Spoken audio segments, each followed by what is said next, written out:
In the year 2000, the internet was still a new frontier. People were connecting and sharing ideas in ways never before possible. It was in this new world that a strange story began to unfold.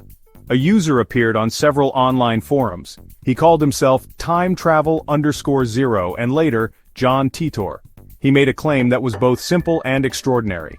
He said he was a soldier from the future. He had traveled back in time from the year 2036.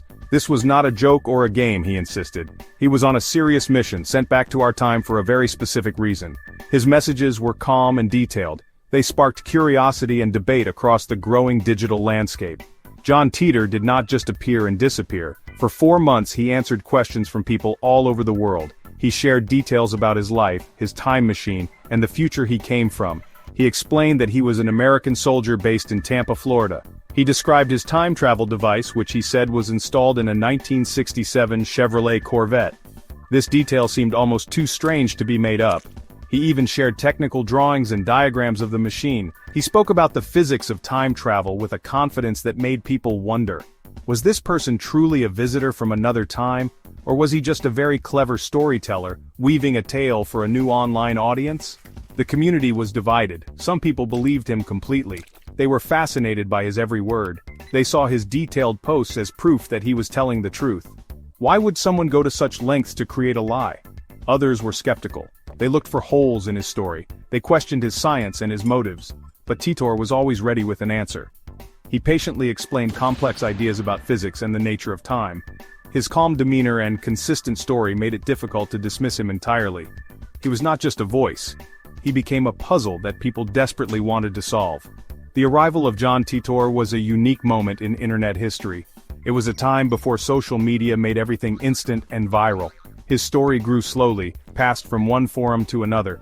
It was a mystery that unfolded in real time. People would wait eagerly for his next post, hoping for another piece of the puzzle. He was a ghost in the machine, a voice from a future that might or might not be ours. His presence raised profound questions about time, reality, and the stories we choose to believe. The stage was set for one of the most enduring legends of the digital age. Every great story has a purpose, a quest. For John Titor, that quest was centered on a piece of old technology. He was not here to see the past or to change major historical events. His mission was much more specific. He needed to find an IBM 5100 computer. This machine, released in 1975, was one of the first portable computers ever made. To the people of the year 2000, it was an ancient relic. It was a heavy, slow machine from a bygone era of computing. So why would a time traveler from 2036 need such an old device? The answer, Titor explained, was a secret hidden within the machine's code. Titor claimed that the IBM 5100 had a special, undocumented feature. It could read and debug code from older IBM mainframe systems. In his future, this ability was crucial. He explained that many computer systems in 2036 were still based on a very old programming language called APL. A major bug, similar to the Y2K problem, was threatening to crash these essential systems. The only way to fix it was to use the unique diagnostic tools hidden inside the IBM 5100. This machine was the key to preventing a technological collapse in his time. His mission was not about changing our past but about saving his future. This part of his story was surprisingly detailed. He knew things about the IBM 5100 that were not widely known at the time. He spoke of its ability to emulate different systems, a fact that was later confirmed by engineers who had worked on the project. This specific knowledge made his story more believable. It was not a vague claim, it was a technical detail that could be checked. For many, this was the most compelling evidence he offered. It suggested that he, or whoever was behind the persona, had a deep and unusual understanding of computer history. It was a small, solid fact in a sea of incredible claims. His search for the computer was also a personal journey. He said his grandfather was involved in the original creation of the IBM 5100. This family connection was part of the reason he was chosen for the mission. He was not just a soldier following orders, he was completing a circle that his own family had started decades before. He eventually announced that he had successfully found the machine he was looking for. With his primary mission complete, he was ready to share more about the world he came from. He was ready to give us a warning about the path he said our world was on. Perfect. With his mission to find the IBM 5100 complete, John Titor began to paint a picture of the future.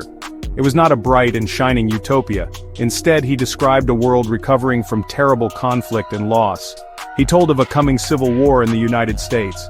He said it would begin slowly around 2004 or 2005. It would start with growing civil unrest and protests. These divisions would escalate over time, splitting the country apart.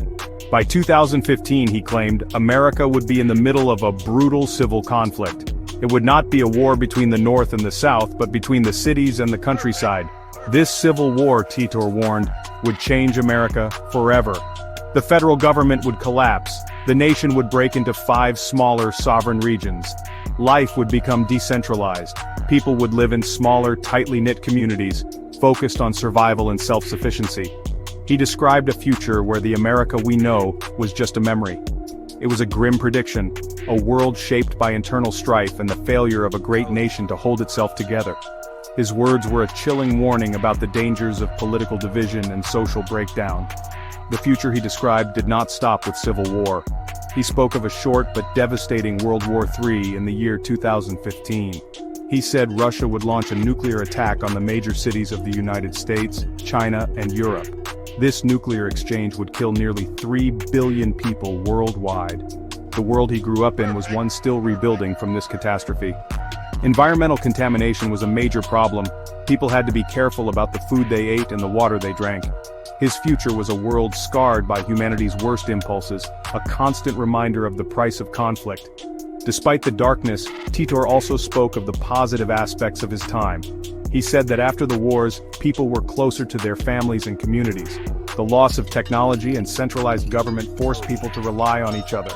Life was simpler and more focused on real human connections. There was no more mass media or consumer culture as we know it. People grew their own food and knew their neighbors. It was a hard life, but in some ways, a more meaningful one. It was a future born from ashes, where humanity had a chance to start over, humbled and changed by tragedy. John Titor's story came with a very important catch. He explained that time was not a single straight line. Instead, he used ideas from quantum physics to describe the multiverse, or many worlds theory. He said that every decision and every possibility creates a new timeline, a new universe. His journey back in time had already created a new path for our world. This meant that the future he came from was no longer our definite future. It was just one possibility among countless others. His predictions, he said, might not come true in our specific world line because our reality was now different from his. This explanation was clever. It provided a built-in reason for why his predictions might fail. As the years passed, this became more and more important.